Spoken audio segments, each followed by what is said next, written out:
Powerful skunk cannabis flooding the streets of Britain increases the risk of psychosis fivefold, a major study reveals.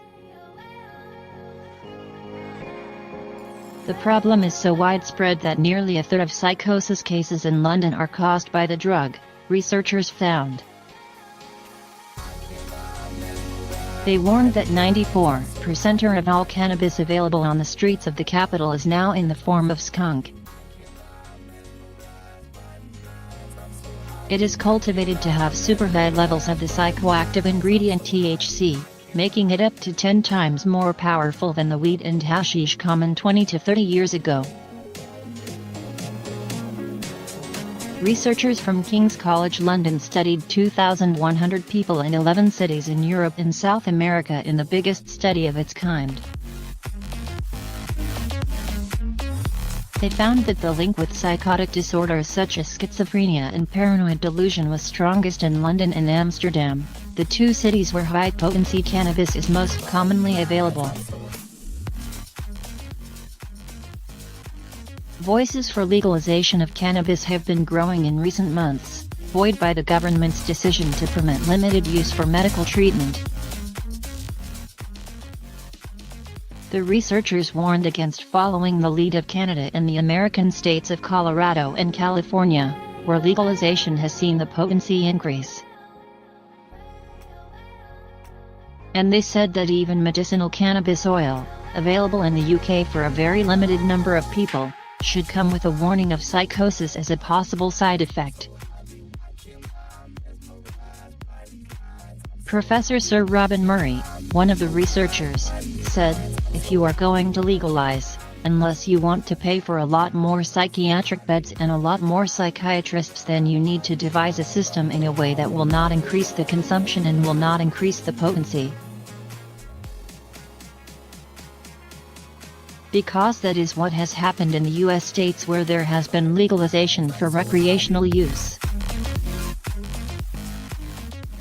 The critical question is whether medicinal use remains medicinal. The problem in California and Canada was that medicinal use became a synonym for recreational use.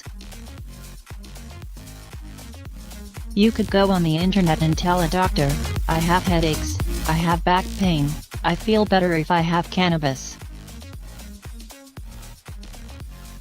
The main reason they legalized it was to try to control the amount of so-called medicinal use there, hoping that there would be a decrease in the use.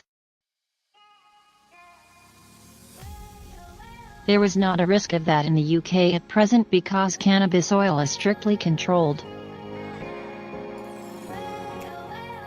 The research, published in the Lancet Psychiatry Journal, found that skunk, with a THC level of more than 10% increased the odds of psychosis 8-fold in a person who smoked every day compared with someone who never used the drug. Using it more than once a week was less dangerous, but still increased the risk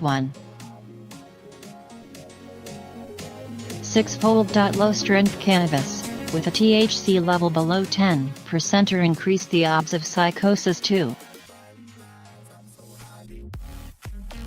2-fold if used daily and 1.4-fold if used more than once a week.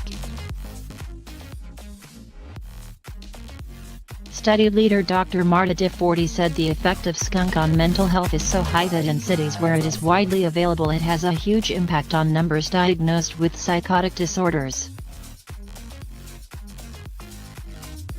If skunk was taken off the streets of London, new cases of psychosis would drop 30% or from 46 to 32 cases per 100,000 people, she said. This was second only to Amsterdam, which would see a 50% fall. In Cambridge, the only other British city to take part in the study, 8% of psychosis cases were attributed to strong cannabis.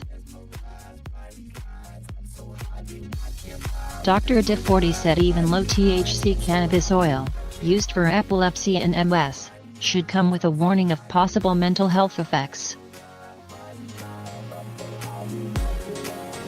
The research comes after a Lancet study said cannabis is responsible for 60,000 cases of depression in young people in Britain.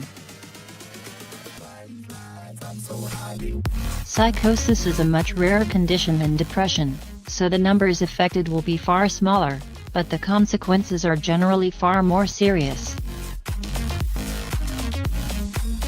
Voices are growing in Britain for cannabis to be legalized.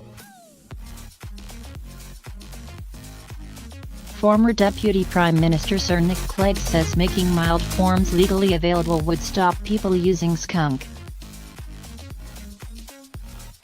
Even the Royal College of Psychiatrists is reviewing its position to consider the view that decriminalisation would give the government power to regulate its strength and generate taxes.